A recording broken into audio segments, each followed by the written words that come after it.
Voilà, bonjour à nouveau. Je vais donc vous lire maintenant, tiré du même quotidien, du même jour et de la même page, l'article complètement opposé, le bloc-notes d'Yvan Riofol, Macron, l'enfant gâté d'une France malade.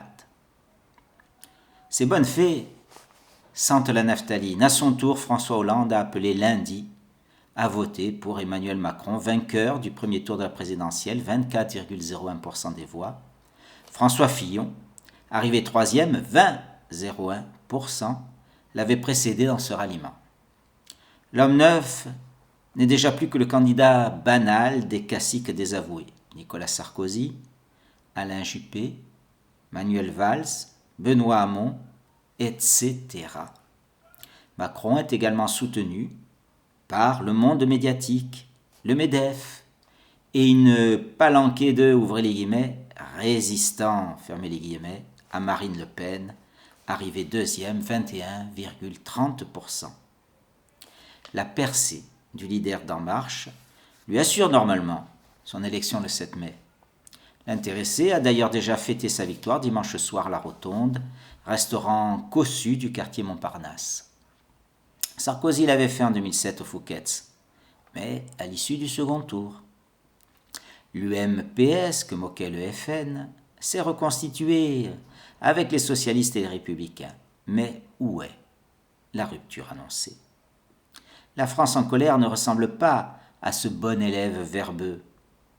Ceux des villes ont adopté l'enfant gâté au regard envoûteur. Paris a voté à 34,8% pour Macron, contre 4,99% pour Le Pen. Le phénomène se retrouve dans toutes les grandes cités. Cependant, la France rurale a enraciné son vote FN qui a gagné 1,2 million de voix. La progression de Mélenchon, 19,58% dans les banlieues, est plus spectaculaire encore. Il a gagné 3 millions de voix. Cette dynamique populiste, à laquelle s'ajoutent les 4,70% de Nicolas Dupont-Aignan, est celle des oubliés avec un grand O. Ils sont à milieu du projet européiste et mondialiste de Macron. S'il peut bénéficier du coup de fouet de sa prouesse, son socle est fragile, 18,9% des inscrits. Les sondages lui promettent une victoire écrasante. Est-ce si sûr? Macron est le représentant entre guillemets des inclus, bourgeois urbains à l'aise dans l'univers plat de la mondialisation et de son commerce créatif. Le paradoxe est d'observer la gauche, rebaptisée progressisme, se reconnaître dans ce personnage éloigné du peuple et de ses misères.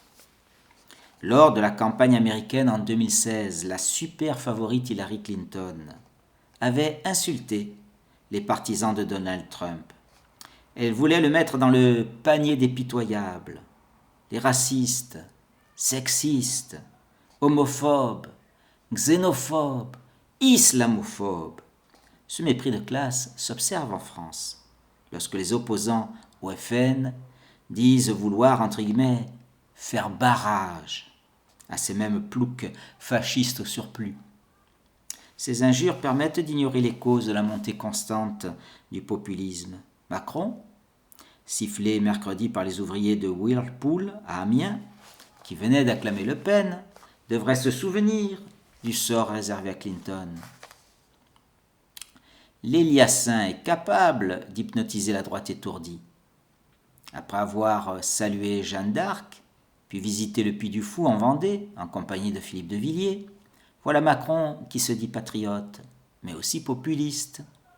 Il parlera aussi de la France périphérique, des exclus, des invisibles, cochant les bons mots du marketing.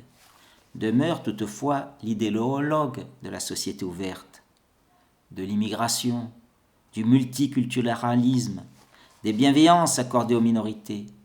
Mardi, Macron a reçu l'appui de l'Union des organisations islamiques de France, UOIF, proche des frères musulmans, dont l'objectif est de défendre la charia. Cette organisation islamiste appelle à aller voter massivement pour faire barrage aux idées de xénophobie et de haine et donner à Macron le score le plus large.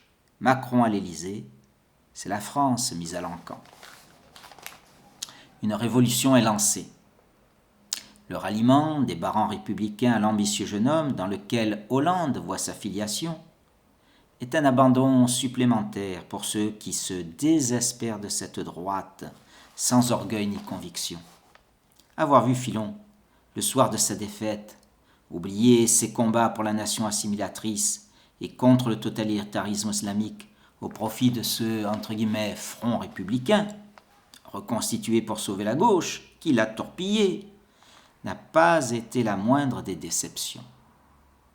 Tous ces professionnels de la politique ne semblent pas comprendre le message des électeurs.